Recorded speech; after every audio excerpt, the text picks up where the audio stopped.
The NFL Pro Bowl is one of the higher accomplishments for every player in the NFL. Although it seems like a popularity contest nowadays, still a lot of people watch the event and it's considered a fun time for both players and fans, and usually the Pro Bowl selection is right most of the time. But a big question to ask is, when did it all start? How far back does the Pro Bowl go? Well, today in this video I will be answering those questions and then some. So let's talk about the history of the Pro Bowl. If you guys like this kind of content, then drop a like on the video. I have tons of ideas for something like this, like the history of the playoffs and the NFL league itself. So if you want to see those, and drop a like and subscribe if you are new, as I post videos like these and you don't want to be the last to see them, and hit that notification bell so you know when they come out. And with all that, onto the video. Now that we've gotten all that out of the way, let's talk about this because there's a lot to go over. First, talking about when the Pro Bowl first started, or when was the first Pro Bowl? Well, the answer is not as simple as it seems, as the name Pro Bowl was not the original name, but the history started as far back as the late 1930s before the game was even televised. Now, at this point, this game was completely different from the well-known Pro Bowl today. The differences are the following. 1. Instead of the best of the NFC versus the best of the AFC, it was the NFL champions of that year versus a team called the All-Stars, which consisted of the best players of the rest of the NFL, excluding any player on that champion team. They would play a game. So, to show an example, let's talk about their very first All-Star game. But in order to talk about it, let's go back to January 15th, 1938. It's the world champion New York Giants versus the All-Stars, which consisted of the finest players that year, including Don Hudson and Mel Hein. Now, fun fact here, as we know, the NFL then is completely different than the NFL is now, and we all know that. But to show an example, let's take a look at some stats of one of the best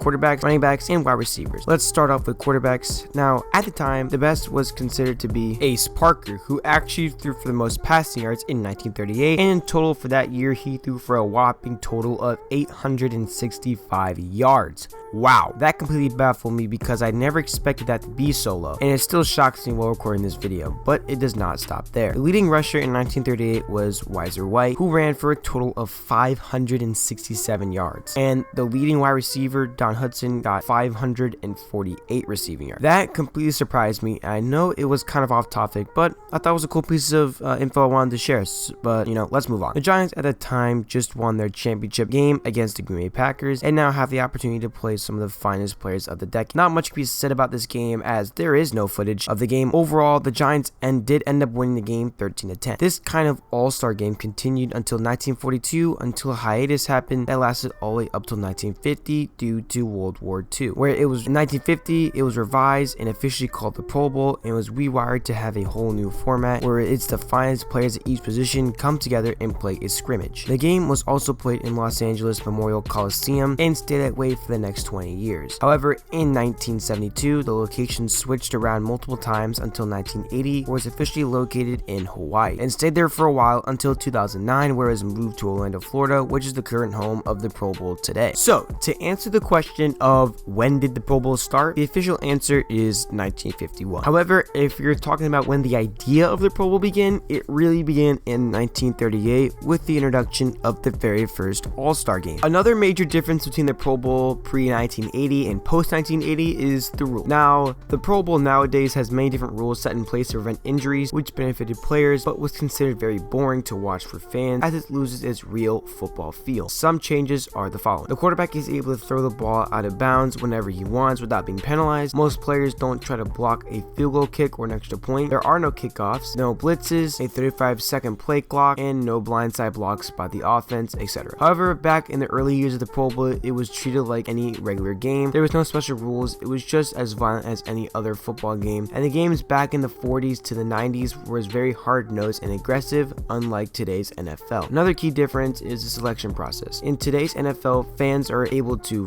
vote on who should make the Pro Bowl and account for 1/3 of the official vote for the final selection, and the other 2/3 of it is decided by coaches and players. Now, this can be considered to be both a good and bad thing here, as it's good for football fans that are having a say in the selection, and they get the opportunity to select their favorite players and make the Pro Bowl accurate to their liking. With that being said, the downside is that some people could be very biased and only place the people on their team for their votes, which is not really picking the best at many times. This can also affect players who are considered very quiet and underrated to not make it because they're not popular enough. However, back in its early years, the decision was mostly based on the players and the coaches, and of course that has its benefit as every player has an equal chance of getting selected. Most of the time, the best players were actually selected. Back then, people were actually able to pick, but voting was more complicated and harder for fans, so many could not do it. But with the introduction of the internet, it has made voting has become so much easier and more accessible for fans. The last thing I want to touch upon is the Pro Bowl Skills Challenge. Now, the history is pretty brief for this one, so I'll try to make it quick. For those who don't know, the Pro Bowl actually now holds a special skills challenge before the actual Pro Bowl game itself. What is it?